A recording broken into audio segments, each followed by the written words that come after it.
What's going on once again, everybody? MonkeyDude22 here for another Xbox tip, trick, or tutorial video. And in today's video, we're going to talk about button mapping on the Xbox One controller. So what is button mapping?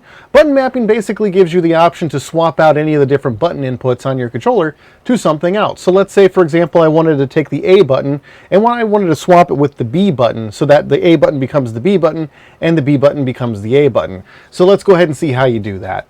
Well, first on the console, on the dashboard, go ahead and scroll over to the left to open up the guide, and then go down to Settings. Press A on all settings to bring up the menu, and scroll down to Connect and Devices.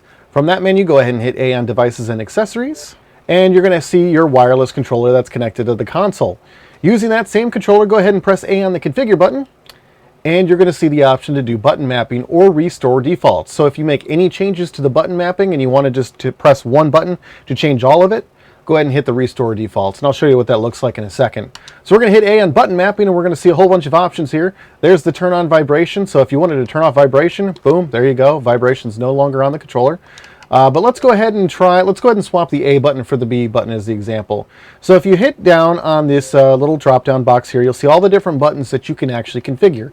Everything from the D-pad to the sticks to the face buttons. The only things you cannot change are the triggers or the view and the menu buttons here. If you wanted to change those and swap the sticks, you're going to use the swap sticks button and then press A on that, or the swap triggers. You can swap the L trigger and the R trigger, but you can't do anything else with those really.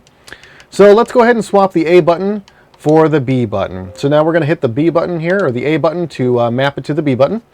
And now you can see here on the menu right here that we have the A and the B buttons swapped out. There we go. All we have to do to save this configuration, hit the B button on the controller, and there we go. So now anytime I hit the A button on the controller, it's going to act as the B button, which is going to kick us right out of the menu.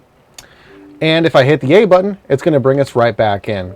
Now, like I said, if you did want to make any changes and you wanted to go back out of the default state, go ahead and go down to Restore Defaults and hit the A button. Well, right now is the B button's the A button, so we're going to hit that. Boom. Restore Defaults, and we're good to go. If you have any comments, questions, suggestions for future videos, Xbox support videos, or anything in between, make sure to leave those in the comment section below.